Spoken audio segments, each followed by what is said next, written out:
एक बार की बात है, राजा अकबर व बीरबल दरबार में बैठे कुछ अहम मामलों पर चर्चा कर रहे थे। तभी बीरबल ने अकबर से कहा, मुझे लगता है कि ज़्यादातर पुरुष जोरों के गुलाम होते हैं और अपनी पत्नियों से डरकर रहते हैं। बीरबल की यह बात राजा को बिल्कुल भी पसंद न आई। उन्होंने इस बात का विरोध किया। इस पर बीरबल भी अपनी बात मनवाने पर अड़ गए। उन्होंने राजा से कहा कि वे अपनी बात को सिद्ध कर सकते हैं, मगर इसके लिए राजा को प्रजा के बीच एक आदेश जारी करवाना होगा। वह आदेश यह था कि जिस पुरुष के अपनी पत्नी से डरने की बात सामने आएगी, उसे दरबार में एक मुर्गी जमा करानी होगी।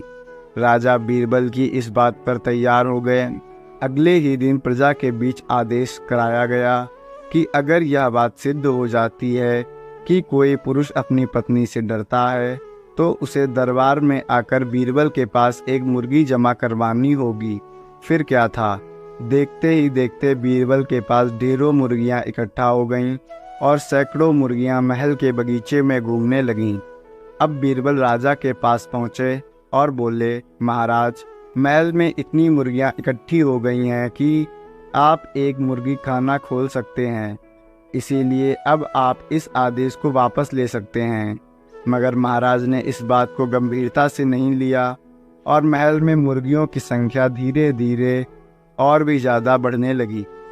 इतनी अधिक मुर्गियां महल में जमा होने के बाद भी जब राजा अकबर बीरबल की बात से सहमत नहीं हुए, तो बीरबल ने अपनी बात सिद्ध करने के लिए एक नया उपाय निकाला।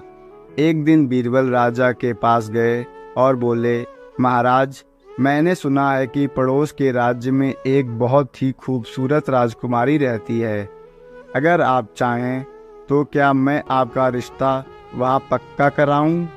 यह सुनते ही राजा चौंक उठे और बोले, बीरबल, तुम ये कैसी बात कर रहे हो? महल में पहले से ही 2 महारानियां मौजूद हैं।